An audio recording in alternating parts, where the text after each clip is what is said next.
primer lugar, saludar a Andrea Parra, colega que se integra en la comisión, en reemplazo al diputado Celis, que va a mantener su asistencia. Tenemos debates muy importantes, pero darle la bienvenida, diputada. Esta es una comisión muy intensa, pero somos todos colegas fraternos, ¿cierto? Así que esperamos que siga así. Le doy la palabra a la secretaria para dar la cuenta. Es bien larga la cuenta. Se ha recibido un oficio secretario de la Cámara, mediante el cual comunica que en la Comisión de Salud, a contar del 2 de marzo de este año, la diputada Andrea Parra reemplazará en forma permanente al diputado Ricardo Celis.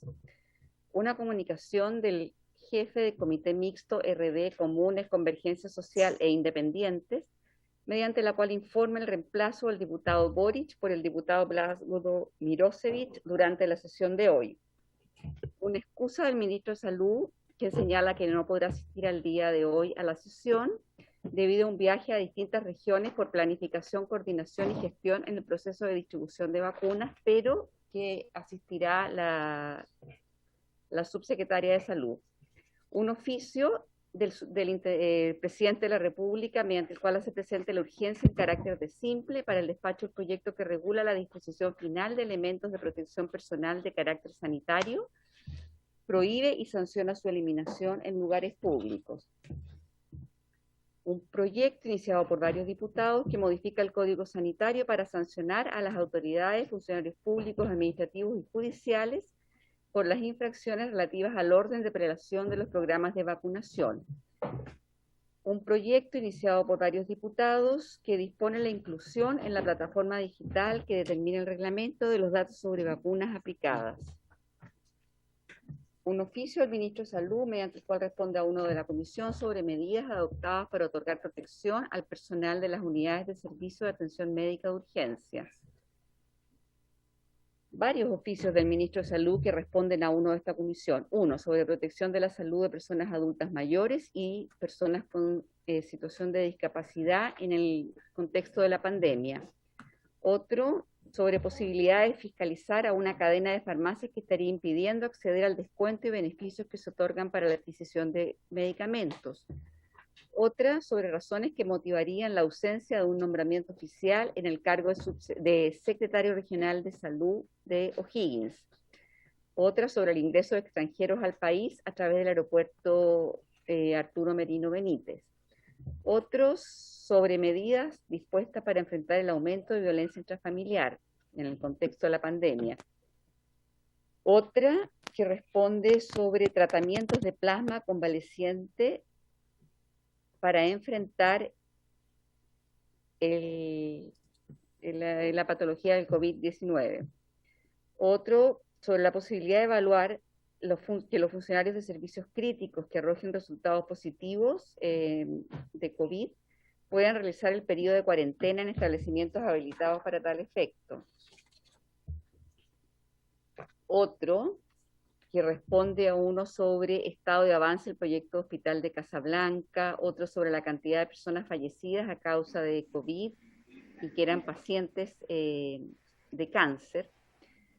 Otro sobre organizaciones de la sociedad civil a fin de elaborar un plan de trabajo que implemente las medidas necesarias para enfrentar los fenómenos simultáneos de contaminación, influenza y COVID. Otro sobre la posibilidad de incorporar en las mesas de trabajo de COVID de cada hospital del país a las asociaciones de funcionarios. Otro sobre cantidad de personas que se encuentran diagnosticadas con COVID-19, encontrándose registradas como convalecientes y que presenten efectos secundarios en su proceso de recuperación. Otra sobre continuidad de distribución domiciliaria de medicamentos en los adultos mayores y enfermos crónicos. Después se recibieron una serie de oficios de las distintas entidades públicas o ministerios en que dan cumplimiento a las glosas presupuestarias de la Ley de Presupuesto 2020. Comisión Nacional de Energía Nuclear, Ministerio de Vivienda y Urbanismo, Subsecretaría de Agricultura, Subsecretario de Redes Asistenciales, Subsecretario también de Redes Asistenciales de otro periodo. Aquí hay una solicitud del diputado Andrés Celis a fin de recibir en audiencia a varias personas en representación de la organización de la Federación Nacional de Autismo y la Organización de Autismo Viña del Mar. Una solicitud de la diputada Girardi, a fin que se oficie al Ministerio de Salud en relación a una solicitud efectuada a ella por acupunturistas profesionales y practicantes que estarían incluidos dentro del proceso para que estén incluidos dentro del proceso de vacunación del personal de salud, pues hasta la fecha no han accedido a dicha vacunación y se junta un correo electrónico. Una comunicación de un particular mediante el cual remite carta respuesta del Colegio Médico sobre el protocolo COVID, solicita acciones urgentes, se trata de la vida y salud de la ciudadanía, de su salud moral, mental y de la salud económica. Una carta de la Confederación de Sindicatos Bancarios y Afines mediante la cual solicita apoyo para que los trabajadores bancarios e instituciones financieras afines participen en la atención directa a la ciudadanía y que participen en la atención directa a la ciudadanía reciban prioridad en la vacunación. Un comunicado de las farmacias independientes sobre el exitoso avance del proceso de vacunación.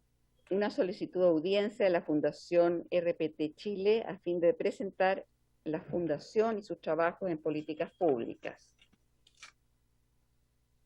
Una carta del presidente de la Asociación de Gendarmes de Chile, mediante el cual solicita oficios de esta comisión sobre la falta de implementación en la recepción de licencia electrónica para el personal de Gendarmería de Chile en el contexto de la entrada en vigencia del decreto 46 que modifica el decreto 3 de 1984 del Ministerio de Salud.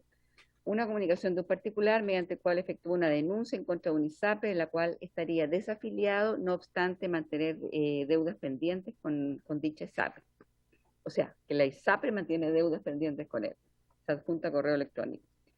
Carta del Servicio Jesuita a migrantes, mediante la cual solicitan la intervención de la Comisión frente a una delicada situación de naturaleza sanitaria relativa a la política nacional de acceso a la vacunación contra el virus SARS-CoV-2 por parte de las personas extranjeras que se encuentran dentro del territorio. Y finalmente una comunicación de la Confederación Democrática de Profesionales Universitarios de la Salud, mediante el cual solicitan se discuta el proyecto de ley que establece el descanso compensatorio y un fuero laboral para trabajadores de la salud en contexto de pandemia. Eso es todo. Y solicitan además un espacio para exponer sobre este tema. Muy bien, gracias Ana María. Presidente, disculpe, muy breve, que no sé por qué en la cuenta se dice que hay un reemplazo de Vlado por mí, pero Vlado me está... Pero estando tú presente, el reemplazo es solamente en eutanasia ese reemplazo por ser su proyecto. Gracias. Ok. Bien, sobre la cuenta, colegas, entiendo que la diputada Girardi quería tomar la palabra. Tiene la palabra, diputada. Gracias, presidente. Mire, solamente quería plantear que yo mandé un oficio al Ministerio de Salud el 29 de enero a propósito de los calendarios de vacunación entregados por el Ministerio y los procesos de priorización que hizo el propio Ministerio, donde se dio a conocer el 11 de enero de que se va a vacunar a todo el personal clínico de salud clínico administrativo en atención intrahospitalaria, extrahospitalaria y servicios de urgencia abiertos, y también a todos los practicantes de carreras de salud. Sin embargo, varios estudiantes de acupuntura, ¿no?, que efectivamente cuentan con los certificados de sus respectivas instituciones de que están realizando sus prácticas, han acudido a los consultorios con los certificados, ¿ya? Y en los consultorios les señalan que no tienen derecho a vacunarse, ¿ya?, que es la institución la que los tiene que vacunar, no el ministerio. Entonces me parece sumamente rara la situación. Como le planteo, presidente, nosotros enviamos un oficio el 29 de enero al ministerio, el cual nunca tuvo respuesta, ¿no? Y esperamos que a través de la comisión efectivamente podamos tener respuesta para todos aquellos agentes de salud que son además certificados por el propio ministerio. O sea, estamos hablando de acupunturistas que son después certificados por el Ministerio de Salud para que puedan ejercer sus profesiones, ¿no? Hay que recordar que la medicina china es una medicina reconocida por la Organización Mundial de la Salud y por lo tanto el Ministerio reconoce a estos como profesiones auxiliares de la medicina y los certifica, ¿no? Y por lo tanto no nos parece, y nos parece muy extraño que en los consultorios les esté negando los procesos de vacunación a los estudiantes en práctica. Eso quería, presidente, si lo puede enviar la comisión, ya que yo como diputada personalmente no he logrado obtener respuesta. Gracias, diputada. Si hay acuerdo en la comisión, podemos mandar ese oficio, reforzando lo que ya ha solicitado la diputada Cristina Girardi. ¿Hay acuerdo? Bien, acordado. Sobre la cuenta, ¿alguna otra palabra? Hay varios temas, pero como tenemos 4 invitados, yo me comprometo después a revisarlo con Ana María, a ver qué otros oficios podemos reenviar y presentárselo la próxima semana, pero son 35 puntos de la cuenta, así que perderíamos mucho tiempo. Entonces, yo puedo hacer una síntesis la otra semana para que no se nos pasen cosas respecto a invitados que se han hecho solicitudes y oficios a enviar. Entonces, en puntos varios, la diputada Andrea Parra quisiera tomar la palabra. Gracias, presidente. Muy cortito, quisiéramos solicitar una aclaración formal por parte del Ministerio de Salud respecto de la situación de vacunación de los extranjeros. Hemos sido testigos en los últimos periodos de que han habido distintas declaraciones de distintas autoridades que no convergen en la misma mirada respecto del acceso a vacunas que tienen los extranjeros, particularmente los que se encuentran en situación irregular.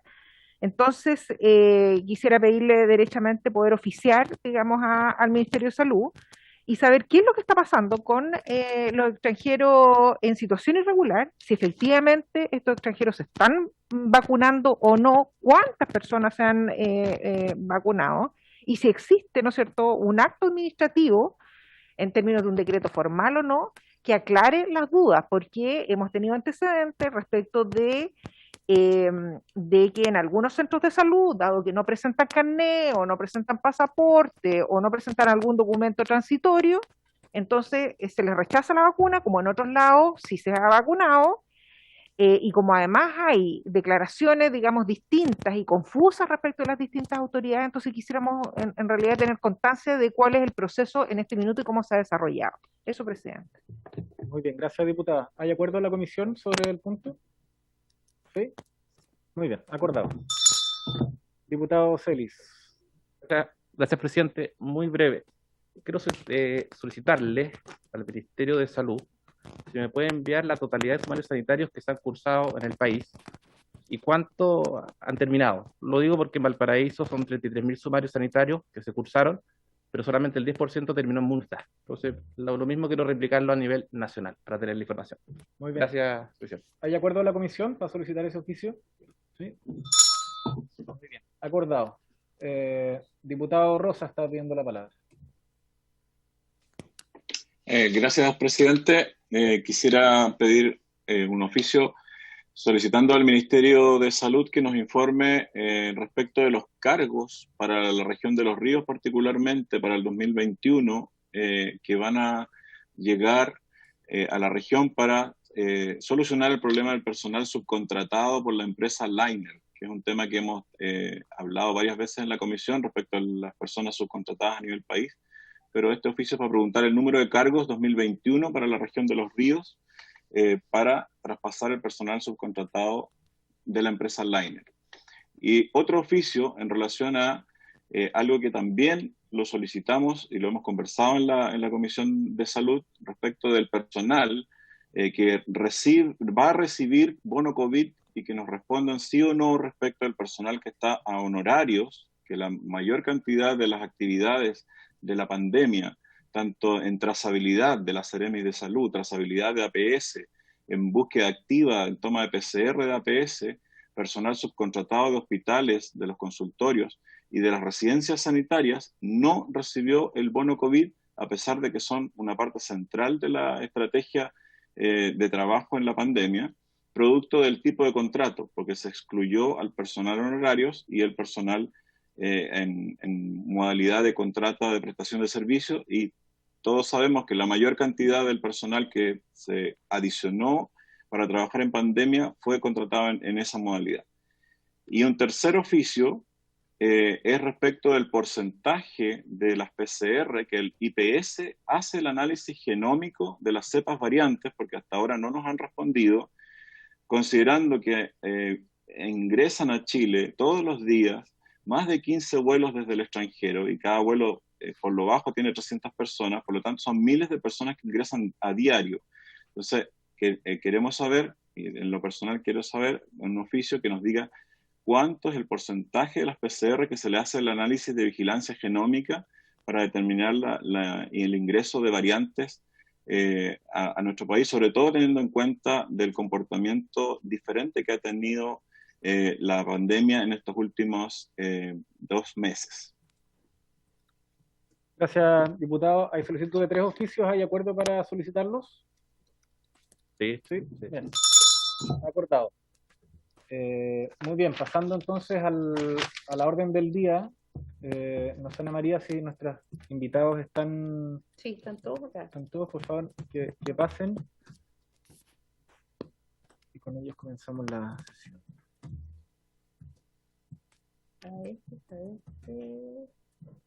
Martorell no la vi.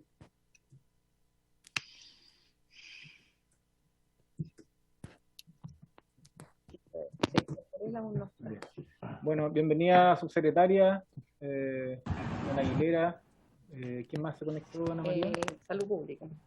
¿Está conectado? Sí, la subsecretaria. Muy buenas tardes. Muy buenas tardes. Colegas, miembros del Ejecutivo y del Colegio Médico y del Consejo Asesor, el objeto de esta sesión tiene que ver con adelantar el debate que tiene que ver con si se va a continuar o no con el estado de excepción. Me pareció que era razonable que en vez de esperar esta solicitud que hace el presidente al Congreso, que nosotros como Comisión de Salud pudiésemos adelantar el debate, no con el objeto, o sea, precisamente para no atrincherarnos en posiciones previas, sino poder escuchar los argumentos que hay para sostener o para no este estado de excepción que evidentemente restringe libertades constitucionales básicas de los ciudadanos. En eso sería muy relevante que ojalá en esta discusión pudiésemos primero separar cuáles son aquellas medidas que se desprenden directamente del estado de excepción constitucional, es decir, cuáles provienen del estado de excepción y cuáles provienen de una alerta sanitaria o incluso simplemente del Código Sanitario, y despejando eso también poder saber si es que existe información, datos, lo más científico posible en relación a la efectividad sanitaria que estas políticas han tenido. Y en función de eso poder tener un debate en el Parlamento en el cual esta comisión pueda hacer un aporte y también porque hay, creo, bastante confusión en la ciudadanía. Entonces, en función de esto, quisiera darle en primer lugar la palabra a, bueno, ahí está Isquia Siches, doctora, bienvenida, no la había saludado. Quisiera darle la palabra a la subsecretaria Paula Daza, que han hecho un gran trabajo. Imagino que hay mucho que comentar en relación al estado de excepción. Ojalá, subsecretaria, probablemente esta va a ser una discusión larga. Si es que no la logramos acotar hoy día, podremos continuar en otro momento, pero ojalá que sea de no más de 15 minutos su presentación para darle tiempo también a los otros expositores y luego a los miembros de la comisión. Así que, subsecretaria, tiene usted la palabra. Bueno, muchas gracias, señor presidente. Primero que nada, saludarle a usted por su nombramiento como presidente de esta comisión. También agradecer al expresidente, el diputado Selig, durante su periodo. Y yo tengo una presentación corta a través de usted. Quiero saludar a todos los otros honorables diputados. Voy a hacer una presentación, no más de 10 minutos, y por supuesto después estamos abiertos a las preguntas. Tengo para compartir. ¿Se ve bien la presentación? Aún no, subsecretaria. Aún no está compartiendo pantalla. Estamos trabajando para resolver sus problemas.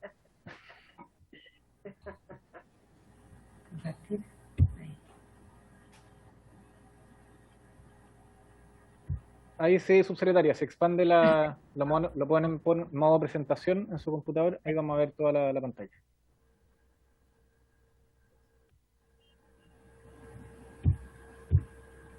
Perfecto. Perfecto. Ahí sí. Ahí sí. Bueno, mi presentación está focalizada en las medidas de restricción de movilidad nocturna, que es una de las medidas que está dentro del plan de contención de la pandemia que hemos implementado como Ministerio de Salud. Primero que nada, hacer un contexto internacional. Bueno, esto es una pandemia que ya lleva un año en el mundo. Hay que recordar que partió en el mes de diciembre en China, después se extendió a Europa y después llegó a Latinoamérica. Y todos los países, en términos generales, han ido adoptando distintas medidas, pero hay medidas que han sido comunes. En general, muchos de los países que ustedes ven ahí, en azul están las medidas que los países que han adoptado cuarentenas absolutas, que es el cierre total o llamado lockout, de la movilidad de las personas, donde no pueden salir y no pueden tener ninguna actividad, y algunos otros países que han complementado esto con medidas de restricciones nocturnas.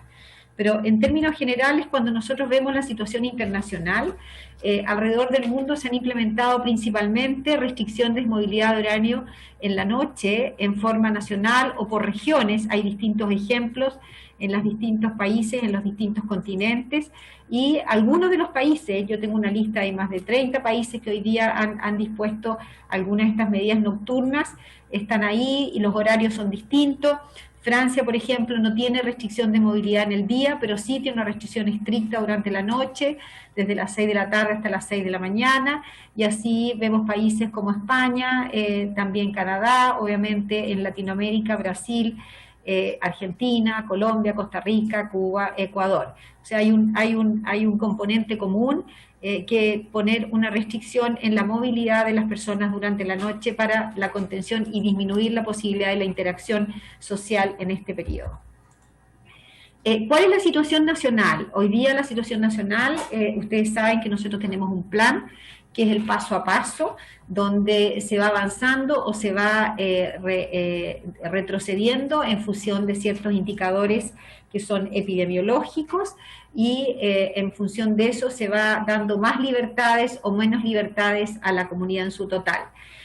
Hay una restricción común, que es la restricción nocturna, la restricción nocturna, en la medida que tenemos hoy día, tiene dos objetivos. Uno, la restricción de movilidad, y dos, el objetivo de prohibir las actividades y eventos sociales. ¿Y por qué es tan importante? Porque en la medida que nosotros hemos ido viendo la evolución de la pandemia y lo que han ido viendo todos los países, hay eventos que se sabe que donde se produce la mayoría de los contagios, que son los eventos sociales, y estos se producen principalmente en la noche. En general hemos aprendido a comportarnos en el trabajo, hemos aprendido a comportarnos en la calle. Uno ve las personas andan con mascarillas, se mantienen ciertos distanciamientos físicos, lo mismo en el transporte, en el comercio, uno ve en los distintos lugares que las personas mantienen estas medidas de autocuidado.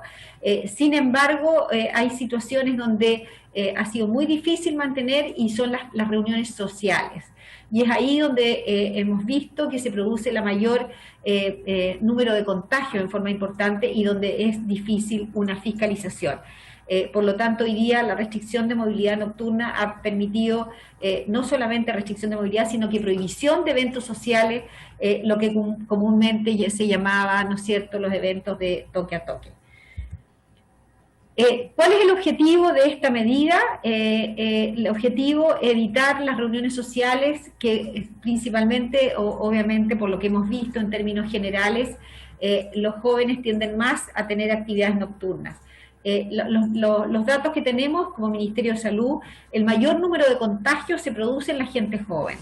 Y obviamente ahí hay dos factores. Las personas jóvenes son las que tienen menos enfermedades de riesgo. O sea, generalmente el COVID es bastante más benigno en las personas jóvenes. En general hemos visto que las situaciones de riesgo desde el punto de vista de hospitalizaciones, de fallecimiento, está directamente relacionada con la edad.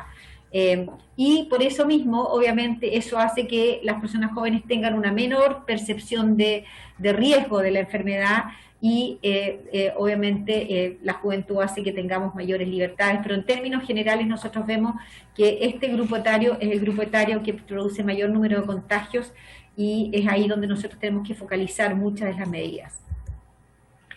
¿Cuál es la situación nacional desde el punto de vista de los brotes? Cuando nosotros hacemos un análisis de los brotes que tenemos en nuestro país, el mayor porcentaje, ahí vemos que cerca de un 90% de los brotes es lo que llamamos brotes intradomiciliarios.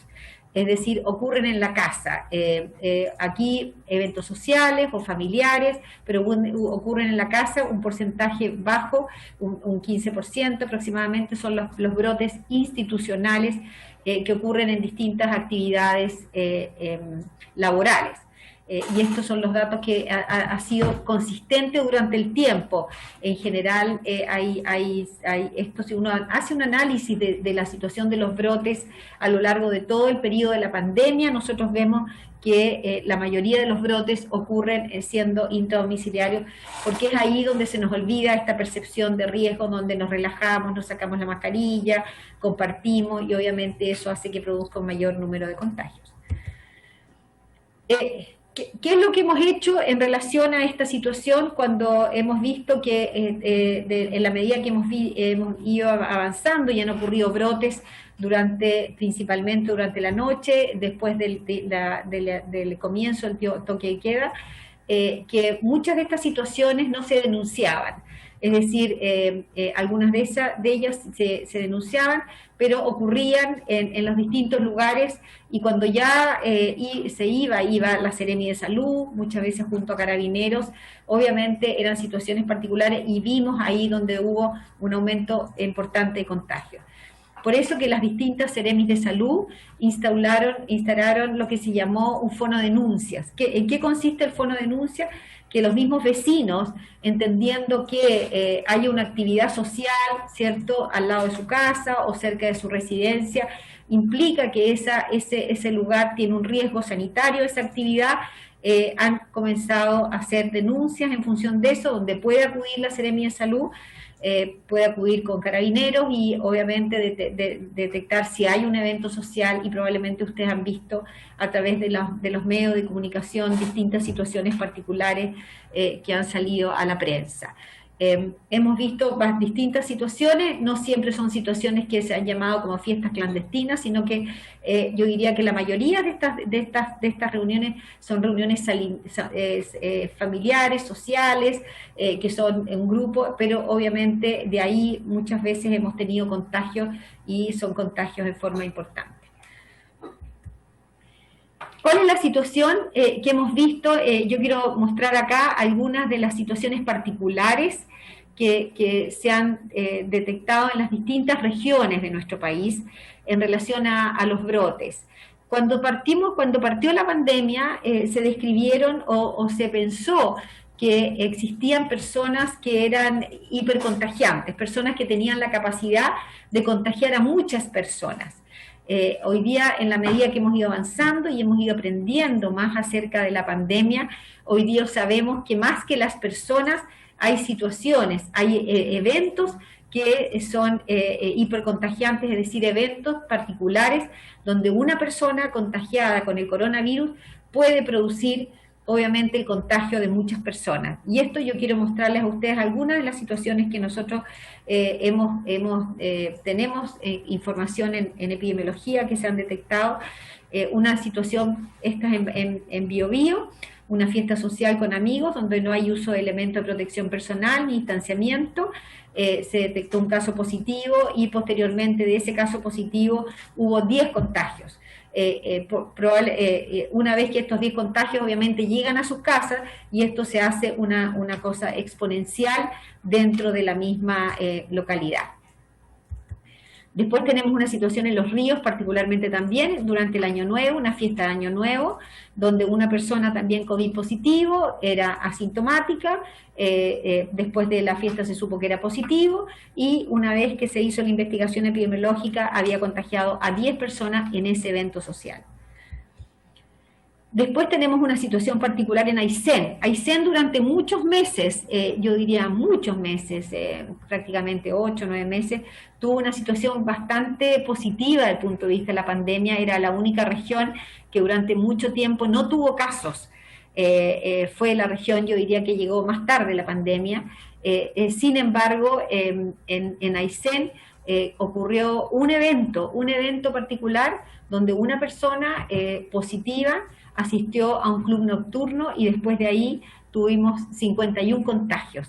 Eso hizo que produjo un impacto muy importante en la comuna y obviamente esta diseminación que se produjo en la comuna hizo que toda la comuna después de Coyhaique retrocediera en el paso a paso. Por lo tanto, tenemos situaciones particulares de brotes que hemos visto que han tenido estos eventos. Todas estas situaciones han ocurrido durante la noche. Y por eso es tan importante no solamente el tema de controlar, pero también el tema de la educación. En Magallanes, esto es una situación que ocurrió ahora a fin de año, el año pasado, en la región de Magallanes, hubo un evento de un cumpleaños, una reunión de un cumpleaños de amigos, donde una persona, COVID positivo, de ese evento salieron 13 contagios y posteriormente esto hace que se produzca una diseminación a todas las personas. Por lo tanto, yo aquí quiero mostrar que para el Ministerio de Salud, para nosotros como autoridad sanitaria, en esta pandemia, una de las cosas que nos ha permitido tener una cierta contención de la pandemia son las medidas que nos ha permitido disminuir la movilidad de las personas, porque sabemos que acá tenemos dos formas de contener la pandemia. Una, disminuyendo la interacción social de las personas a través de, obviamente, la educación, que nosotros tenemos a través de ellos las cuadrillas sanitarias, entendiendo la más importancia que hemos dicho, las medidas de autocuidado, pero también, obviamente, a través de restricciones de movilidad de las personas, porque de esa manera hay una menor interacción.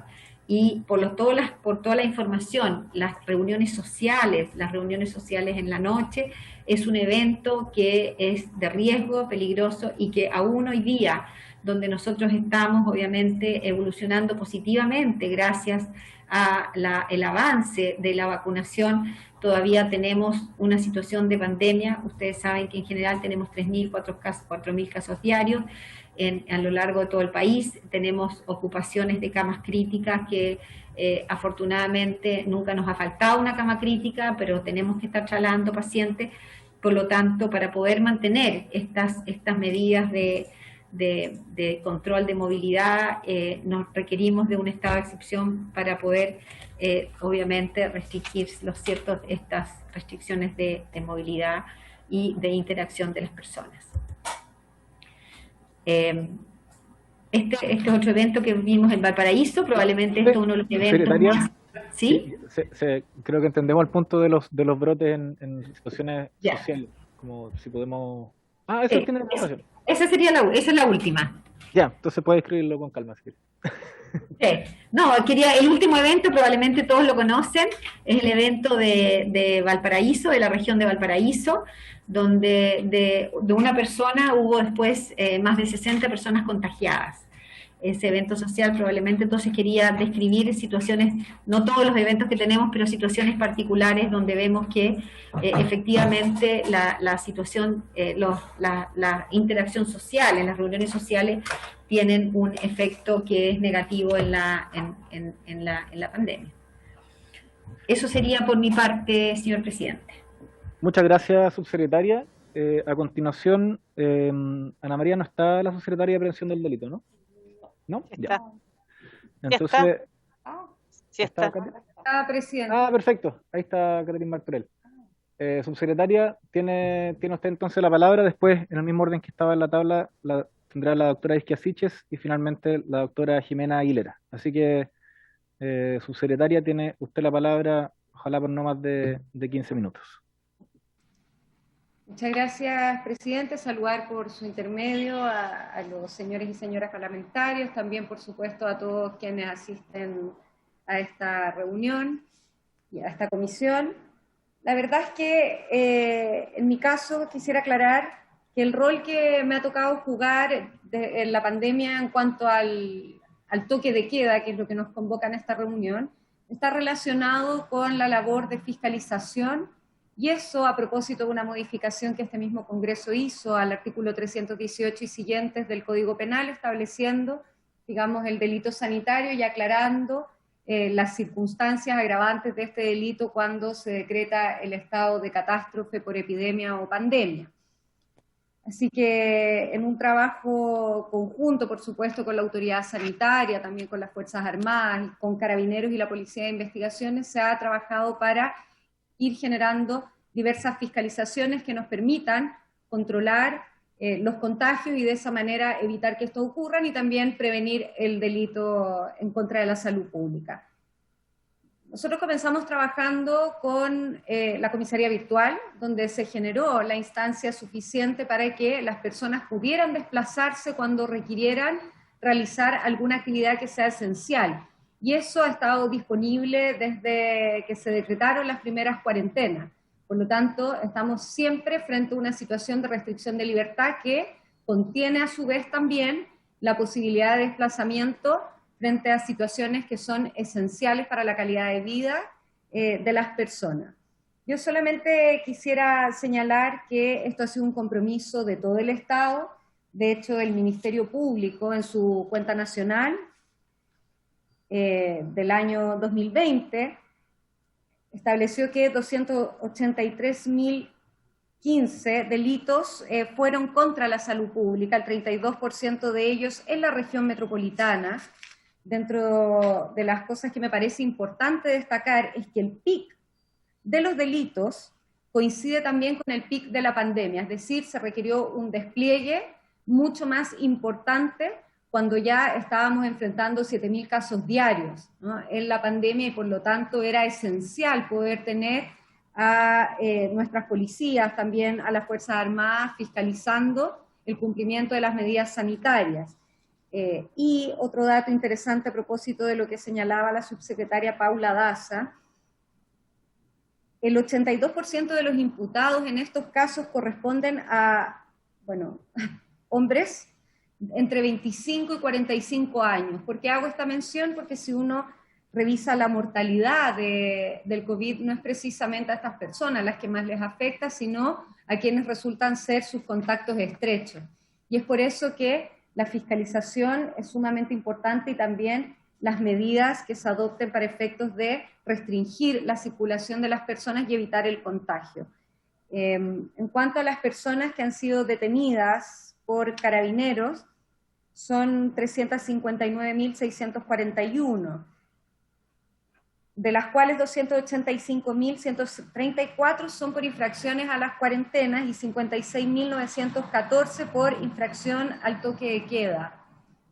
Lo que quiero señalar con esto es que ha habido una labor muy importante de fiscalización, de trabajo para prevenir que ocurran este tipo de situaciones que, como bien señalé, son delitos en contra de la salud pública, pero que también ponen en riesgo la vida y la salud de las personas. Y es por eso que estas medidas restrictivas, que se adoptan con fundamentos de salud, que por lo tanto no soy yo la persona llamada a explicarlo, sino por eso está la autoridad sanitaria, también entiendo que hay personas del Consejo Asesor, está la presidenta del Colegio Médico, que es ahí donde están los fundamentos de estas medidas. Nosotros somos los llamados a fiscalizar el cumplimiento de esta norma, prevenir los delitos sanitarios y también, por supuesto, permitir a través de salvoconductos o permisos que las personas que requieren realizar actividades que sean esenciales, ya sea porque su labor es esencial o bien porque requieren acceder a un bien esencial, puedan tener el acceso y el permiso para poder optar a ello. Ese ha sido el rol que me ha correspondido en esta pandemia. Respecto a cualquier duda, por supuesto, completamente abierta a responder, pero sí aclarar que no soy yo la persona que puede justificar sanitariamente el por qué se adoptan las medidas, sino cuáles son las formas en que nosotros fiscalizamos el cumplimiento de ellas. Gracias, presidente. Muchas gracias, subsecretaria, por su intervención. A continuación, le doy la palabra a la doctora Isquia Siches. También ojalá por alrededor de 15 minutos, doctora. Muchas gracias, presidente. Saludar por su intermedio a todos los diputados y diputadas. Muchas gracias por la invitación, a las subsecretarias presentes y a la doctora Aguilera. Me acompaña en esta oportunidad El doctor Gabriel Rada, él es presidente de la Fundación Epistemónico, se dedica a analizar justamente la evidencia, es parte del equipo que asesora al Colegio Médico en todas las recomendaciones. Él nos va a mostrar una breve presentación y posteriormente yo les voy a comentar lo que ha sido el análisis un poco más profundo del equipo que lidera el Colegio Médico. Doctor Rada. Muy bien, doctor Rada, le entrego la palabra. Muchas gracias por la oportunidad de poder presentar. Voy a compartir mi pantalla. Bueno, como dijo la doctora Sichi, yo soy presidente de la Fundación Epistemónicos y nos dedicamos, ¿no es cierto?, a evaluar la evidencia científica, y desde esa perspectiva es donde voy a tratar de presentar, ¿no es cierto?, algunos elementos que son importantes para la discusión. Ya se ha presentado alguna parte del marco teórico, por lo tanto voy a avanzar rápido en eso para ir directamente hacia las evidencias, con un fuerte énfasis en el componente sanitario, ¿no es cierto? Obviamente que una medida como el toque de queda o cualquier medida que restrinja la movilidad tiene muchas otras aristas, las cuales voy a mencionar solamente de manera muy tangencial para hacer un énfasis en el componente sanitario de esta medida. Entonces, ¿no es cierto?, solo como introducción, aquí hay una serie de medidas que podemos llamar de confinamiento, ¿no es cierto?, todas las medidas que buscan restringir el movimiento de personas sanas. A diferencia de cómo se ocupan los términos de la literatura internacional de aislamiento y cuarentena, que son aquellos que se aplican al movimiento de enfermos y de contactos. A veces el término cuarentena se ocupa como un sinónimo de restricción de movimiento, de confinamiento en nuestro entorno, pero en la literatura internacional se hace esta distinción. Y en prácticamente en todos los países en que se han aplicado durante la pandemia, se ha acompañado de una serie de otras medidas, como cierres de colegios, cierre de centros educacionales, comercio no esencial, etc. O sea, es difícil, ¿no es cierto?, analizar por separado el efecto del toque de queda en particular, cuando hay una serie de otros elementos o medidas que se han implantado de manera simultánea. Por eso es importante, primero que nada, hacer un pequeño análisis de la evidencia sobre las medidas de confinamiento en su conjunto, cuando se han instalado, ¿no es cierto?, estas distintas medidas, que a pesar de que la situación de pandemia ha hecho muy difícil generar evidencia de alta calidad, como sería, por ejemplo, un ensayo aleatorizado o otro tipo de diseño experimental, sí se ha logrado, ¿no es cierto?, generar grandes volúmenes de información, múltiples casos que finalmente dan información bastante consistente. Yo diría que hoy día hay bastante consenso entre todos los académicos analizando este tema de algunas cosas con respecto a las medidas de confinamiento. Lo primero es que hay claridad de que el conjunto de medidas adoptadas a nivel mundial tuvo un rol importante en la disminución de casos y muertes. O sea, yo diría que ese es un hecho bastante incontrastable en la actualidad. El segundo punto es que el efecto de las medidas fue mayor cuando fueron tomadas precozmente y con mayor intensidad. Eso también es bastante consistente en distintos países con distintos niveles de ingreso, ubicación geográfica e idiosincrasia. Lo tercero es que las medidas pierden efectividad si se prolongan. Habitualmente se pone el punto de corte del mes como una buena manera de plantearlo, pero es obviamente una variable continua. A medida que más se prolongan estas medidas de confinamiento, menor es su efectividad. Y por último, y esta es evidencia que ha ido emergiendo en los últimos meses, hay bastante evidencia que sugiere que la proporción mayor del éxito de las medidas de confinamiento, hasta el 90% según algunos autores, deriva del componente voluntario de estas medidas y que a su vez depende de la confianza de las personas en las autoridades y en quienes toman las medidas y en una comunicación efectiva. ¿Cómo se llega a este tipo de conclusiones? Básicamente observando el efecto que han tenido en distintos lugares las medidas de confinamiento y el efecto que se observa una vez que estas medidas se suspenden. Entonces, lo que ocurre es que en muchos lugares el efecto se ha prolongado más allá del momento de la suspensión, porque la gente sigue adhiriendo a muchas de las medidas que se plantean, a pesar de dejar de ser mandatorias.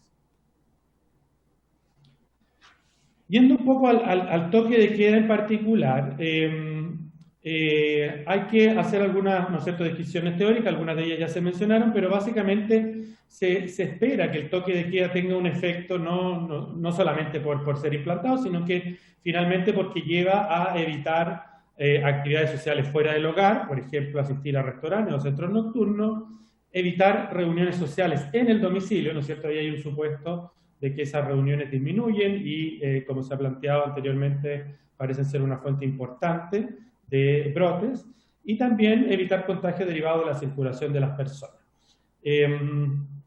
Y por otra parte, dentro del fundamento teórico también, ¿no es cierto?, sería importante considerar el impacto sobre otras áreas de la salud y sobre áreas no relacionadas con la salud. Esto sería lo que es la teoría.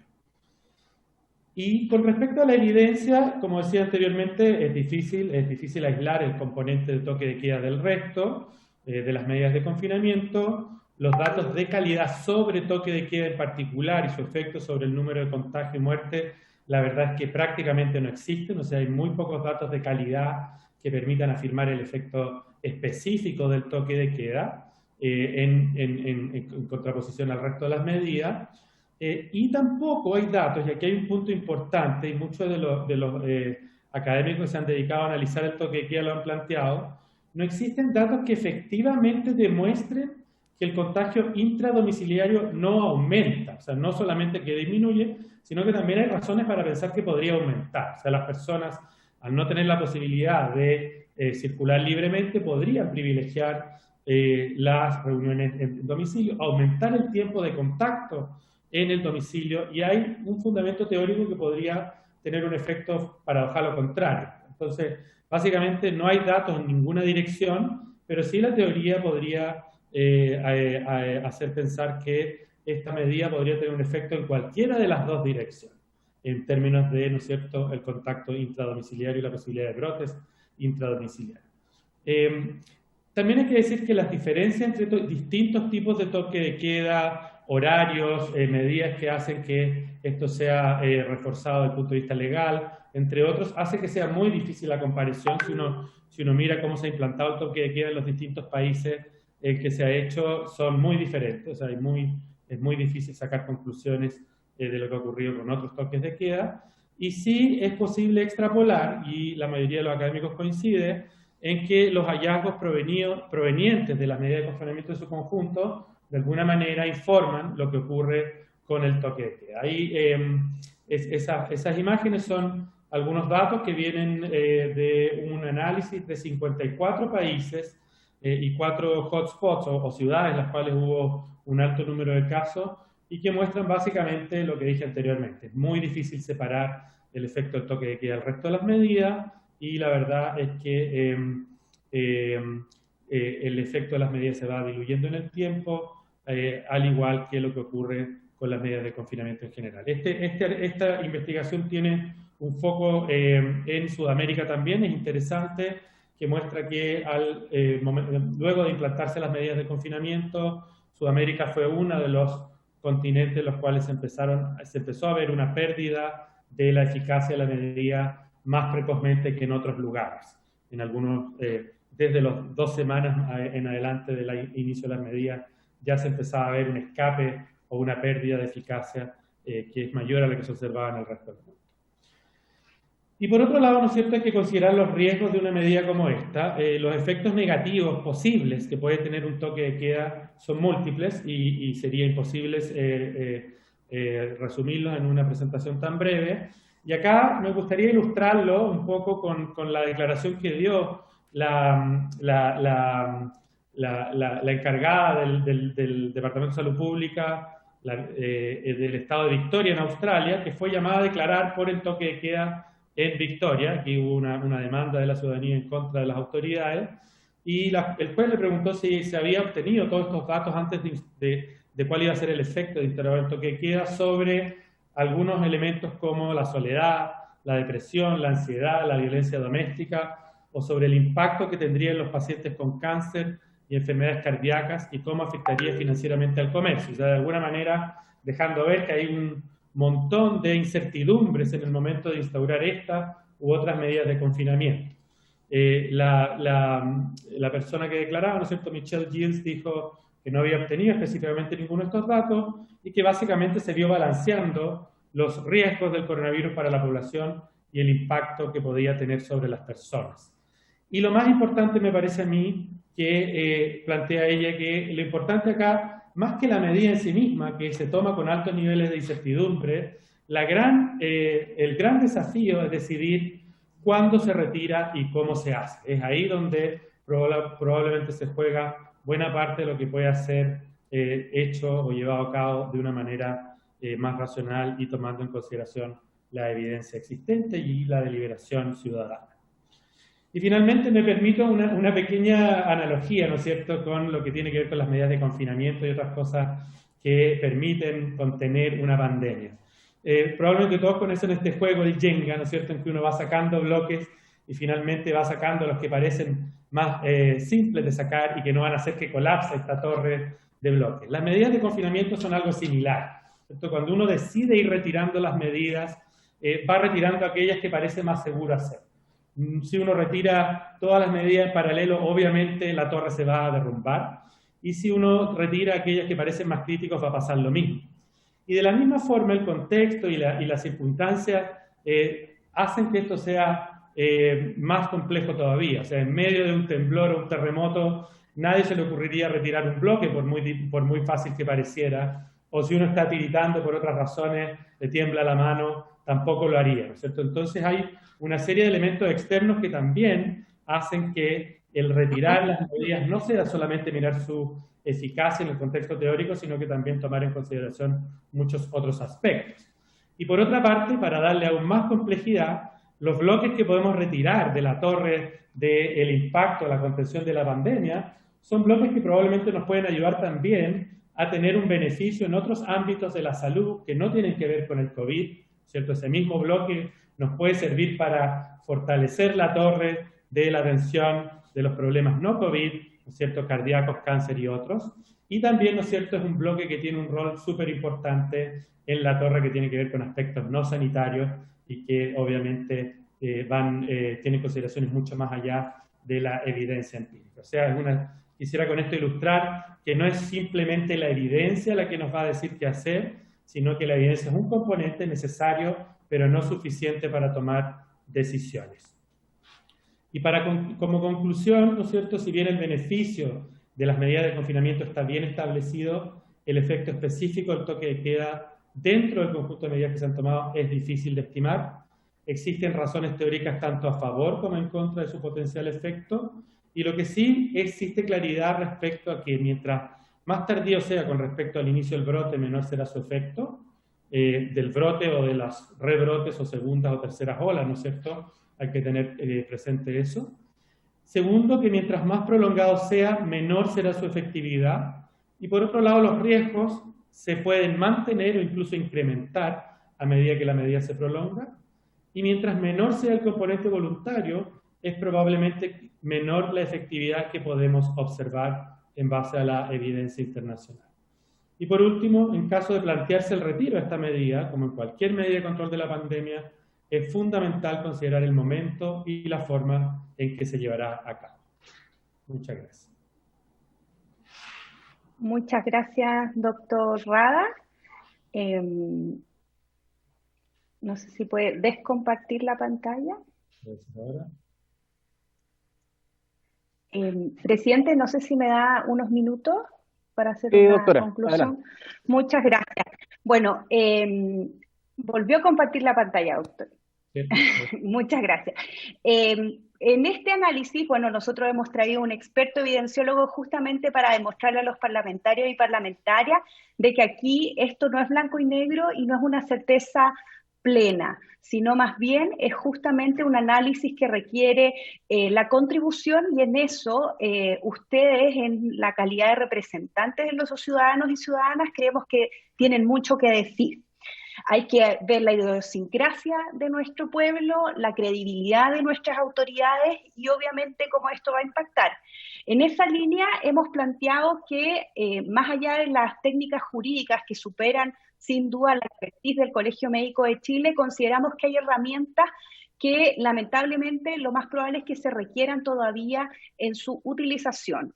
Parto por el estado de excepción constitucional, en donde puedo dejar a los juristas el análisis de si efectivamente hay otras vías para poder tener restricciones, pero lamentablemente hacemos el análisis de que lo más probable es que vamos a tener que mantener restricciones en torno a cuarentenas o confinamientos, limitar la movilidad de las personas y también la reunión, particularmente en el momento que nos encontramos de la pandemia. Las camas críticas están en un momento de muy alta ocupación, se van a suspender el día de mañana las cirugías electivas, tenemos una gran cantidad de casos y se suma el otoño que se acerca, la movilidad, el retorno a clases, varios factores que a nuestro juicio no plantean quizá el mejor momento, tal como lo señalaba el doctor Rada. Lo otro es que independiente de la medida que se implemente, creemos que es necesario que el Parlamento también esté disponible a reconsiderar si los resultados son muy negativos. En esa línea, particularmente el estado de excepción constitucional, nos parece que es necesario que los parlamentarios sepan que además hay una serie de medidas que han quedado amarradas a este factor, particularmente en torno a la protección de la maternidad, donde hay 3 beneficios para madres que están amarrados. La ley 21260, que permite mantener el teletrabajo y labores administrativas, por lo cual si se decide su levantamiento, queremos pedirle encarecidamente, particular a esta comisión, que hay que legislar en breve para poder darle protección a las trabajadoras en particular, para que puedan mantener este beneficio. Así también el postnatal de emergencia, que está amarrado al estado de excepción constitucional, que permite extender por 90 días el permiso postnatal parental, y así también el beneficio de los trabajadores y trabajadoras afiliados al seguro de cesantía que quieran suspender sus contratos de trabajo para el cuidado de los niños y niñas. En materia de toque de queda, tal como lo mencionaba el doctor Rada, y quizás uno de los temas que sí nos tenemos que comparar, es que estas medidas, que son de limitación de las libertades, llevan más de un año en nuestro país, o van a cumplir muy prontamente un año. Y uno de los factores que nos preocupa, particularmente con el toque de queda, en su valoración política de la ciudadanía, es que ésta traiga de la mano mayor descontento social. Obviamente, un factor muy contraproducente sería que la ciudadanía se nos revelara una medida que tiene lógicas sanitarias, pero que el día de mañana la puede contemplar dentro de una estrategia de control social que supera lo sanitario. Es por eso que además de la perspectiva sanitaria, hay que considerar cómo esto se correlaciona con el sentir de las personas y cómo ellos comprenden que está dentro de una lógica sanitaria que lo hemos planteado muchas veces desde el Colegio Médico. Es por eso que en materia de toque de queda consideramos que los parlamentarios podrían proponer 2 instancias. Una, mantener el toque de queda, pero que ésta estuviera asociada a los niveles de mayor circulación viral o las fases, para que tuviera una lógica de mayores restricciones, obviamente no por comunas, sino que por regiones, en donde exista algún grado de correlato con la pandemia. Y el segundo es eventualmente levantar el toque de queda, pero profundizar o endurecer otras medidas que permitan limitar las reuniones sociales, que son a las que más le tenemos respeto. Cualquiera de estas modificaciones, al igual que el estado de excepción constitucional, consideramos que deberían estar prestas a reanalizarse según los resultados y el impacto que esta tenga. Y por último, en torno por lo menos a lo que he podido ver por la prensa, de la discusión y el análisis que los parlamentarios y los distintos sectores que están representados han planteado esta discusión, que nos parece muy relevante, es quizá que es una gran oportunidad para poder volver a mirar la gobernanza de la pandemia, donde creemos nosotros como Colegio Médico que se ha perdido una lógica sanitaria, donde muchas veces la perspectiva económica ha sido la que ha prevalecido, y cuando las personas ven que sus libertades individuales son vulneradas o son atropelladas, mientras que hay otras actividades que son privilegiadas porque tienen un impacto o un lobby mayor dentro de las definiciones del gobierno, es algo que sin duda puede aumentar el descontento social. En esa línea, promover quizá en esta discusión una gran oportunidad para abrir espacios. Particularmente nosotros participamos activamente de la mesa social, pero hemos tenido muchas limitaciones y se lo comparto a los parlamentarios para tener acceso a información o modificar algunas conductas del Ejecutivo para retomar esta lógica sanitaria. En esa línea, esta discusión creemos que puede también volver a aterrizarnos a cómo hacemos que la ciudadanía comprenda que las limitaciones en movilidad o en reunión siguen estando basadas no en el control social, sino más bien en la protección de la ciudadanía en el contexto de la pandemia COVID-19. Muchas gracias. Muchas gracias, doctora Iquiasiches y doctor Gabriel Rada. A continuación le voy a dar la palabra a la doctora Jimena Aguilera, miembro del Consejo Asesor. Doctora. Muchas gracias. Aprovecho la oportunidad para felicitarlo por la presidencia, señor Crispi, y también saludar por su intermedio a los restantes miembros de la Comisión de Salud, a las subsecretarias, a la presidenta del Colegio Médico y al doctor Rada, que hace años que no lo veía. Un gusto verlo nuevamente. ¿Puedo compartir pantalla? Yo hice una, no sé si están viendo, una pequeña, tengo un texto que no sé cómo quieren que se los haga llegar, no sé si quieren que lo haga llegar por correo electrónico, y esta es solamente una presentación en apoyo. A mí se me hizo la consulta directa a través de un oficio sobre la justificación sanitaria de mantener el toque de queda. Para responder esta consulta voy a examinar 4 elementos, el de evidencia, por supuesto que Gabriel ya lo ha visto en detalle, pero voy a dar algunos alcances sobre ello: la racionalidad, el tema de evidencia, el contexto epidemiológico y la opinión del Consejo.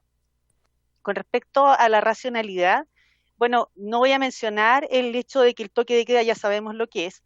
El objetivo principal de esta medida, junto con la contención comunitaria o lockdown, que se le dice internacionalmente, que acá en Chile se le habla de cuarentena comunitaria, que es un nombre técnicamente incorrecto, pero que la gente entiende, tiene por objeto reducir la tasa de contacto de las personas, reduciendo la propagación del virus. Para ejemplificarlo, podemos entender la racionalidad basada en el número de reproducción, que muchas veces ustedes lo han visto en los informes ICOVID, o se le ha dicho en la prensa, el número efectivo de reproducción es sub-0 cuando está el inicio de una pandemia, y cuando ya lleva un tiempo ya no vuelve a ser el número básico, sino que es el número efectivo de reproducción, y lo que indica el número de casos secundarios, es decir, a personas que contagia un caso contagioso en un periodo en el que esa persona está infectante. Esta dinámica de la transmisión que se analiza a través de este número tiene 3 parámetros importantes. El primero es la contagiosidad, que es este número beta, que es la capacidad inherente de la gente de contagiar y que tiene relación con,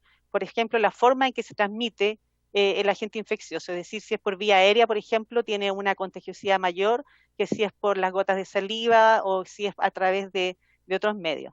El segundo parámetro importante es la letra C, que es la tasa de contacto, que es el número de personas que un caso infectante contacta mientras está en un periodo contagioso, y que de alguna forma refleja por unidad de tiempo y refleja la posibilidad de que esta probabilidad de contagio que se da en el beta se materialice en el número de contactos que tiene con las personas susceptibles. Y el tercer parámetro es de la duración de la contagiosidad. En el caso del COVID, nosotros tenemos medidas para disminuir la contagiosidad, como es, por ejemplo, el uso de mascarillas o equipos de protección personal, y tenemos medidas para reducir la tasa de contacto, como son todas las medidas de salud pública, el aislamiento de los casos, la cuarentena de los contactos, los cordones sanitarios, las cuarentenas, el toque de queda. Entonces, el objetivo de esta medida es efectivamente impedir que una persona que está contagiando entre en contacto con eventuales personas que son susceptibles a enfermar, y que además, especialmente en situaciones en las cuales desconocemos dónde están esos casos contagiantes, como es cuando ya existe una transmisión comunitaria, porque si sabemos dónde están los casos contagiantes, los aislamos, y no es necesario aplicar una medida de salud pública. Y el tercer parámetro, que es la duración, en el caso del COVID aún no tenemos una herramienta que permita reducir la duración del periodo de contagiosidad, como es, por ejemplo, el tratamiento antibiótico de la tuberculosis, que una vez que se instaura, la tuberculosis deja de ser contagiosa al poco tiempo, o otros tipos de tratamientos. En el caso del COVID todavía no contamos con ella. Entonces, el toque de queda, en definitiva, lo que pretende es lograr un cambio de conducta hacia una reducción de las interacciones sociales. En salud pública, los cambios de conducta relacionados a la salud se promueven por 3 medios básicos, que algunos de los cuales ya fueron mencionados acá: la educación, la motivación y la regulación. Nuestra experiencia sanitaria señala que los más efectivos en el corto plazo han sido los cambios de conducta basados en regulación, es decir, en las normas. Por ejemplo, la adopción del del cinturón de seguridad, el de los cascos en bicicleta, etcétera. Todas esas medidas, el prohibir, por ejemplo, el consumo de tabaco en lugares cerrados, son basados en regulación. En el caso del COVID, los efectos relacionados con el toque de queda tienen que ver con los siguientes efectos. Si bien, por cierto, que muchas veces la gente lo toma a la broma, no sé si ustedes lo han visto en las redes sociales, de que el virus se transmite, entonces el virus se transmite de día y no de noche, y bromas así, en realidad la transmisión puede ser igual de día o de noche. Sin embargo, lo que cambia es la conducta de las personas, especialmente si hay alcohol de por medio y hay mayor probabilidad de interacciones cercanas y menor atención al uso de mascarillas en contextos donde puede haber menor control social o capacidad de fiscalizar. Otro elemento relacionado con el toque de queda en el contexto de COVID, que ha sido estudiado en distintos estudios de tipo más bien sociales, es que la restricción, y también en estudios cuantitativos, que la restricción nocturna permite reducir la posibilidad de interacciones en los lugares de alto riesgo, que lo mencionó Gabriel en su exposición, como son los bares, restaurantes, clubes nocturnos, los cuales están identificados como lugares donde ha habido una propagación importante en literatura extranjera, especialmente los bares. En tercer lugar, la movilidad nocturna no es igual en todos los tramos de edad, sino que efectivamente se concentra justamente en el grupo que tiene mayor riesgo de transmisión del COVID, que son los adultos jóvenes, que tienden a tener mayor actividad de interacción social en el horario nocturno. Y finalmente, lo otro que se ha mencionado en algunos artículos sobre los efectos del toque de queda específicamente es que entrega una señal sobre la gravedad de la situación, un efecto de alguna forma comunicacional, que se está viviendo una situación grave para incentivar el cambio de conducta. Es bien importante mencionar que muchos países han implementado toques de queda, aunque varios de ellos de una forma más acotada en el tiempo. Es muy difícil compararlos, como mencionaba Gabriel en su exposición, y se han relacionado al contexto epidemiológico de la pandemia, como señalaba la doctora Siches, el tema de adecuar la medida de acuerdo a la carga infectante que hay en cada momento. Por ejemplo, en el momento actual, a raíz del surgimiento de las nuevas variantes, se han reforzado las medidas no farmacológicas, como se llaman estas medidas, y entre ellas el toque de queda en varios de los países desarrollados, entre ellos Alemania, Francia, etcétera. También es importante considerar este aspecto del efecto negativo que puede tener el toque de queda, cuya intención en este caso es proteger la salud, y es una medida que está en conflicto con los derechos individuales de libertad y autodeterminación. Por ello, debería limitarse el nivel real de riesgo para la comunidad. También quisiera señalar que respecto a los efectos adversos que se señaló del toque de queda, son también aplicables a las cuarentenas o confinamiento comunitario, que además son más intensas. Herramienta que hemos también aplicado y que seguimos aplicando en el plan paso a paso, y que al principio de esta pandemia se solicitaban fuertemente. En cuanto pasando al tema de la evidencia de la eficacia o efectividad, como señalaba el doctor Rada, es muy difícil evaluarla porque se aplican en conjunto, ya sea de forma progresiva o bruscamente, dependiendo del objetivo que se quiera lograr y de la situación epidemiológica. Sin embargo, hay algunos estudios de modelamiento que comparan el toque de queda con la contención comunitaria completa, y otros que hacen unos análisis de regresión temporal y espacial, algunos de ellos publicados, por ejemplo, en la revista Nature, pero en Human Behavior, y que mencionan que el toque de queda y las cuarentenas pueden ser de las medidas más costo efectivas. No existe, sin embargo, como ya se señaló, estudios que permitan evaluar la eficacia de estas medidas con diseños experimentales o pseudoexperimentales, como se evalúa una vacuna o un fármaco. Así que tenemos siempre un nivel de incertidumbre alto respecto a estas medidas, así como con los cierres de fronteras y en general con todas las medidas de salud pública. En relación al tercer punto que quería tocar, el contexto epidemiológico, la situación actual de la pandemia hoy día se caracteriza por una presentación de un repunte de casos, con aumento en las 3 regiones más pobladas del país, en un contexto de un sistema asistencial que en este momento está estresado por el aumento de la demanda de camas críticas. Las defunciones que hacia fines del año 2020 se habían logrado reducir nuevamente han repuntado. En paralelo, el sistema sanitario ha desarrollado una exitosa campaña de vacunación con altas coberturas en los grupos de mayor riesgo de enfermedad grave o muerte, pero aún se debe esperar unas semanas para comenzar a ver el efecto de esta protección, inicialmente en las cifras de hospitalizados, no así en los casos, y idealmente en las muertes. Por otra parte, el reintegro a las actividades habituales después de las vacaciones, el ingreso a clases, junto a la reciente autorización de otras actividades de riesgo, como son abrir teatros, gimnasios y casinos, puede tener un efecto en la transmisión que aún es temprano para evaluar o sacar conclusiones precipitadas. Es por ello que la opinión del Consejo, que se les consultó ayer, dada la premura, no fue posible tener un documento de consenso. Sin embargo, se tiene la opinión mayoritaria, es que sería inoportuno levantar en este momento el toque de queda en atención al contexto epidemiológico antes descrito y que es necesario esperar para observar el efecto tanto de la vacunación de los grupos de riesgo como del aumento de la movilidad debido al fin de periodo de vacaciones. Ahora, no es que haya que esperar un largo tiempo, porque ya dada la alta cobertura que hay en las personas de mayor edad, la verdad es que deberíamos tener algún nivel de resultado o de evaluación del impacto de la vacunación desde mediados hasta fines del mes de marzo.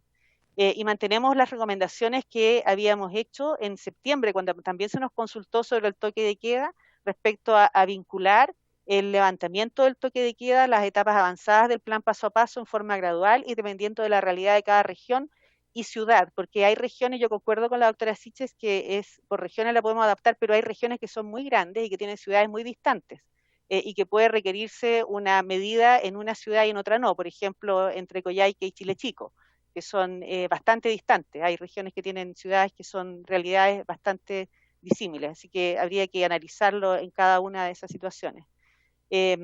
Una vez levantado el toque de queda, recomendamos mantener la restricción de funcionamiento de los locales nocturnos hasta un plazo en el cual se puede evaluar el efecto del fin del toque de queda y si se llega a la condición epidemiológica que permita autorizar la apertura de locales nocturnos, que son los que se han indicado como de mayor riesgo, se debe fortalecer la fiscalización de estos locales, como son las discotecas, pubs y clubes nocturnos, para evitar el incumplimiento de las medidas de distancia física. Eso es lo que yo puedo señalar con respecto a la consulta de la comisión. Estoy buscando dónde dejar de compartir. Eso, gracias. Muchas gracias. Siempre queda la cámara arriba del dejar de compartir. Muchas gracias, doctora. Sí, a ver, primero quiero agradecerles todas las presentaciones. Creo que el objetivo de la comisión y de esta sesión es tener antecedentes lo más rigurosos posibles y creo que queda un marco general claro de por dónde debiera correr el debate. Tenemos la siguiente situación, porque son las 8:16 y la sesión está citada hasta las 8. No son las 6:16, está citada hasta las 6:30. Entonces, podríamos hacer una ronda de preguntas y que la respondiéramos en una nueva sesión lunes o martes y yo contactarme con cada uno de los expositores para ver su disponibilidad. Pero creo que si hacemos esas preguntas, la verdad es que después se las lleva el viento y cuando tengamos la nueva sesión las vamos a tener que hacer nuevamente. Entonces, soy de la opinión de que levantemos la sesión solamente por el interés de poder tener más profundidad y tener más tiempo para poder hacer las preguntas. Si les parece a los colegas. ¿Qué dice? Por favor, ¿se puede pedir autorización para extender media hora la sesión? Es muy importante este tema. Deberíamos abordarlo. El diputado Gaona ya no la da. Entonces, yo puedo hacerme cargo, Juan Luis, de citar, ojalá puede ser durante esta semana, conversar con los colegas. Yo entiendo lo importante y por eso es que la citamos con la mayor anticipación posible, pero verdad que en 15 minutos vamos a quedar muy con solo preguntas. Entonces, yo me voy a contactar con cada uno de nuestros invitados. De verdad quiero agradecerle, pedir a la doctora Aguilera que por favor a través de la Secretaría nos envíe ese documento para poder leerlo en detalle y quedemos en eso, porque si no la verdad es que... O sea, avancemos las preguntas, mientras tanto, presidente. ¿Qué dice, diputado? Que avancemos en las preguntas para dejarlas planteadas desde ya. Bueno, quienes quieran hacer las preguntas tenemos cerca de 15 minutos, así que las podemos dejar planteadas y así también los invitados pueden ver el tenor de las dudas que tenemos. Así que quienes quieran, le doy la palabra al diputado Juan Luis Castro y a continuación a quienes quieran, tenía anotado al diputado Rosas, al diputado Boric y al diputado Celis, quienes quieran mantenerla, si no mantengo la lista para el día lunes o martes. El diputado Castro tiene la palabra. Sí, saludar a todas las invitadas, invitados, y la verdad, presidente, yo esperaba tener mayor convicción y fuerza en las intervenciones de ambas subsecretarias en cuanto a un proyecto de ley que tenemos que dirimir para extender el estado de catástrofe. Y este es uno de los aspectos clave de un estado de catástrofe que, por definición, busca limitar dos libertades, que son la de desplazamiento y la de reunión. Ese es el sentido que tiene un estado de excepción del tipo catástrofe. Vamos a completar un año en eso.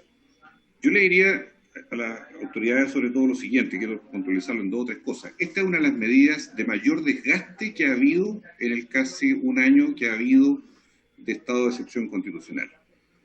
Yo, la experiencia que he visto en la región que represento y muchos otros lugares, es que el toque de queda, francamente, hoy día es más bien declarativo, es testimonial, que no se respeta y no se hace respetar. Es decir, aquí tenemos una suerte de complicidad tácita que ha llevado a la gente a tener la percepción de mucha impunidad para poder desplazarse por las noches en horario de toque de queda, sin que eso signifique sanción o fiscalización real.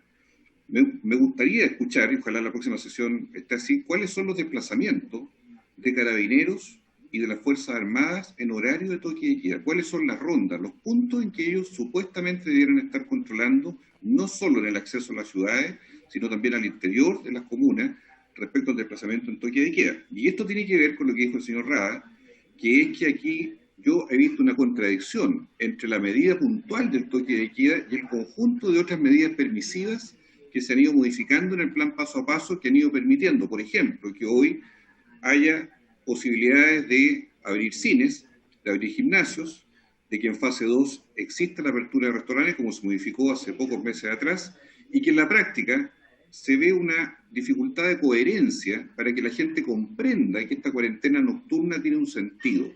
Porque la pregunta habitual es, bueno, ¿por qué yo me limito en la noche si además veo que no me controlan, si durante el día todo el resto de las actividades aparecen libremente casi permitidas sin mayor control de aforos? Pareciera ser algo complejo, por ejemplo, que los furgones escolares, ahora que partió el año escolar, en algunos lugares no tengan una limitación respecto de dicho punto. Entonces, este conjunto de externalidades en torno a la medida del toque de queda creo que es peligroso. Segundo, porque la percepción de riesgo, que es algo que me gustaría que ahondaran las autoridades y las expertas que están acá, ha bajado. Seamos sinceros, la percepción de riesgo es en gran medida el origen de esta segunda y ahora tercera ola o tercer repunte que estamos viendo. Porque si en el verano fue el permiso de vacaciones masivamente usado, enero, segundo brote, hoy día en marzo, con las cifras que tenemos, evidentemente, tanto la actividad que se reinicia, la vuelta a clase, tantas cosas que están de por medio, está generando este escenario peligroso. Yo soy partidario de un toque de queda, no tengo una posición a priori, pero yo no estoy dispuesto, cuando, presidente, se vote el proyecto de ley del gobierno en pocos días más, a que sea un toque de queda de más de lo mismo, porque hoy día, derechamente, si uno se pregunta dónde están los jefes de zona, en mi zona, en la región de O'Higgins, ni la gente sabe quién es, ni la prensa, ni nadie, porque están invisibilizados, y ocurre que son las máximas autoridades en estado de catástrofe. Entonces, declaraciones se pueden hacer, pero la seguridad de que es posible con el toque de queda contener, mitigar, me parece que hoy día está en un plano absolutamente relativo. Y en ese plano, por último, presidente, decirle que comparto la opinión del comité asesor, y también digo, ¿cómo? Me gustaría que la subsecretaria del delito pudiera señalarlo eso. ¿Qué ha pasado como un indicador? El delito común nocturno. ¿Qué ha pasado con el delito común nocturno? Porque aparece como un hecho también parte de la causa y hay desplazamiento. Y los brotes intrafamiliares, con esto termino, son reales. Lo que se ha dicho es absolutamente cierto, lo que ha dicho la autoridad, que son gran parte de los focos. Pero para que la gente tenga un brote intradomiciliario tiene que desplazarse, tiene que salir a la vía pública, o caminar, o en bicicleta, o en auto, y tiene que ir al lugar donde quiere visitar a sus amigos o sus familiares. Y no hay ese control en la vía pública que todos quisiéramos que existiera en un toque de queda real, en un toque de queda fuerte, que sea, no digo intimidatorio, pero disuasivo. Eso se tuvo en la primera ola, existió así en la primera ola en el invierno pasado, pero se fue perdiendo después de Fiestas Patrias.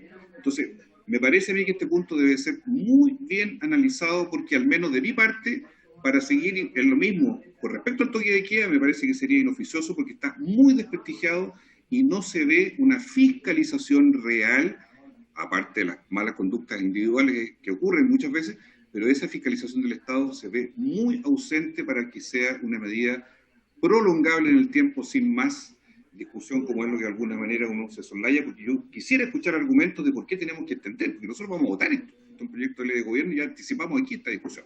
Muchas gracias, presidente. Muchas gracias, colega. Comparto plenamente sus dudas, interrogantes. Le doy la palabra al diputado Rosas. Colega, tiene la palabra. Gracias, presidente. Y me interpreta bastante lo que ha dicho Juan Luis. Quiero agradecer las 4 presentaciones. Yo soy de los que está de acuerdo con lo que significa los estados de excepción en el control sanitario, pero quisiera preguntar, porque tenemos que tener, como decía la doctora Siches, tenemos que tener evidencia. Y también la evidencia que hemos acumulado en lo que hemos aprendido de esta pandemia es que los estados de excepción que se han prolongado, los toques que quedan muy prolongados, finalmente son letra muerta y son discusiones que podemos tener acá largas, pero no vamos a tener un resultado. Entonces, dentro de eso, me gustaría que para la próxima sesión nos trajeran el informe de movilidad de los celulares. ¿Se acuerdan que se hizo un estudio de la movilidad por celulares de las personas? ¿Y cuál ha sido la efectividad de las medidas en las comunas con cuarentena? Sobre todo en diciembre, enero y febrero, porque eso nos va a dar una idea de dónde funcionó mejor que otra y para poder probablemente ligar el estado de excepción a las comunas en cuarentena y también copiar el mejor modelo dentro de las comunas en cuarentena que lo hicieron mejor en disminuir la movilidad, porque hay una razón diferencial. Y lo otro es en relación a algo que me gustaría también que la subsecretaria para la próxima reunión nos pudiera responder respecto a algo que le molesta mucho a la población, además de que las cuarentenas se prolonguen sin fiscalización, que es las inequidades, porque no es lo mismo cuando todos estamos conscientes de que tenemos que acatar restricciones, pero cuando vemos que, por ejemplo, la distancia física en los aviones no se respeta, que hay un sector privilegiado de los malls que sí abre, pero se cierran las botillerías, los restaurantes chiquititos, qué sé yo. Entonces, uno dice, bueno, aquí hay una inequidad. ¿Cuál es el criterio? O que a una comuna que tiene más casos, más tasa de contagio y más fallecidos, que está enfrente de otra, como el caso de Lago Ranco y Futrono, resulta que una está en cuarentena y la otra no. No quiero ahondar en que ahí va a ocasionar el presidente y por eso se retrasó, pero el tema del lobby, de las empresas, que finalmente eso está por encima de las restricciones sanitarias, yo creo que le hace mucho daño cuando no se aplican los criterios en forma estricta. Y lo otro es respecto a si se va a revisar el plan paso a paso de manera de simplificar la aplicación, atándolo obviamente al estado de sitio, al estado de excepción en las cuarentenas, que también sean limitadas, pero si se va a revisar porque ninguno ha llegado al paso 4. Entonces, finalmente, quizás se ha hecho tan complejo también la forma en que hablamos con las personas y cómo comunicamos, que también las personas no entienden estas diferencias tan tenues, que claro, nosotros que lo hemos estudiado más y lo hemos visto más en los pacientes, no las podemos entender, pero las personas en general comúnmente no lo entienden. Y la cuarta pregunta es en relación a la vigilancia genómica que se está haciendo. ¿Cuál es el porcentaje? Ya lo pedí por oficio, pero ¿cuál es el porcentaje de PCR que el ISP le está haciendo la vigilancia genómica de las cepas variantes en todos los pasajeros que llegan en el aeropuerto? Recordemos que llegan más de 15 vuelos diarios y eso significa que por lo menos 800 personas por vuelo, son miles de personas que llegan a diario. Entonces queremos saber cuál es la cantidad o porcentaje de PCR que se le hace vigilancia genómica. Eso, presidente, gracias. Gracias. Teníamos la palabra de Andrés y Ricardo Celis. Antes ambos decidieron hacer la sesión del lunes o martes. Igual está la diputada Sandón, que tiene todo el derecho si quiere hacer su pregunta, pero tenemos 2 minutos y el diputado Gaona nos dio su unanimidad para prorrogar. Así que si quiere hacerla así cortito, diputada, está en su derecho y le doy la palabra. Gracias, presidente. Es algo muy corto. Yo quería, agradecer las exposiciones, muy interesante por los demás. A la doctora Isquia Siches, en algún minuto, ella en un principio pidió como que ciertas cosas que ojalá nosotros de alguna forma nos jugáramos por mantener, ¿no?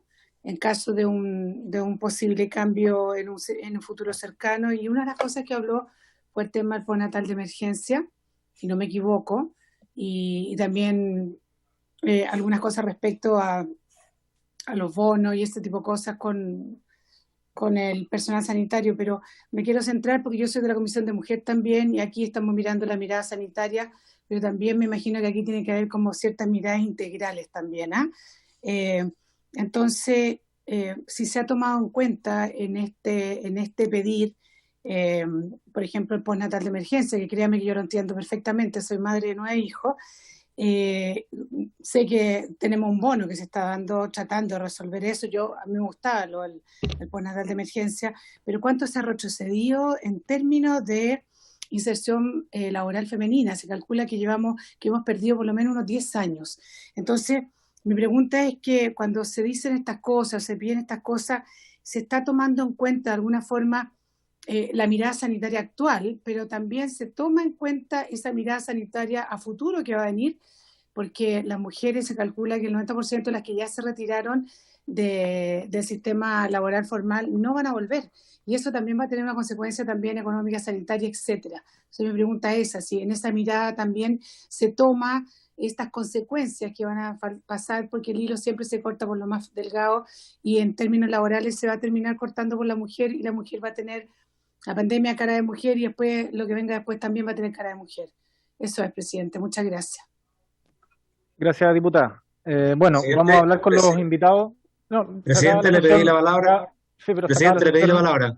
Pero se acabó la sesión, diputado. Presidente, ante su reiterada insinuación respecto de que yo no diera una unidad para poder continuar con la sesión, no es culpa mía que usted no sepa planificar bien la sesión respecto al número de invitados y los tiempos y no pueda gestionarlo. Y a mí también me interesa mucho participar de las preguntas y todo eso, me interesa mucho participar de las preguntas, y es por eso que prefiero que la sesión se haga el próximo lunes o martes en tiempo completo. Así será, diputado. Para aclarárselo, presidente. No hay problema, diputado. Bueno, entonces, no habiéndose cumplido totalmente el objeto de la sesión, se continuará el lunes o martes. Esta se levanta. Muchas gracias a nuestro invitado y a los colegas.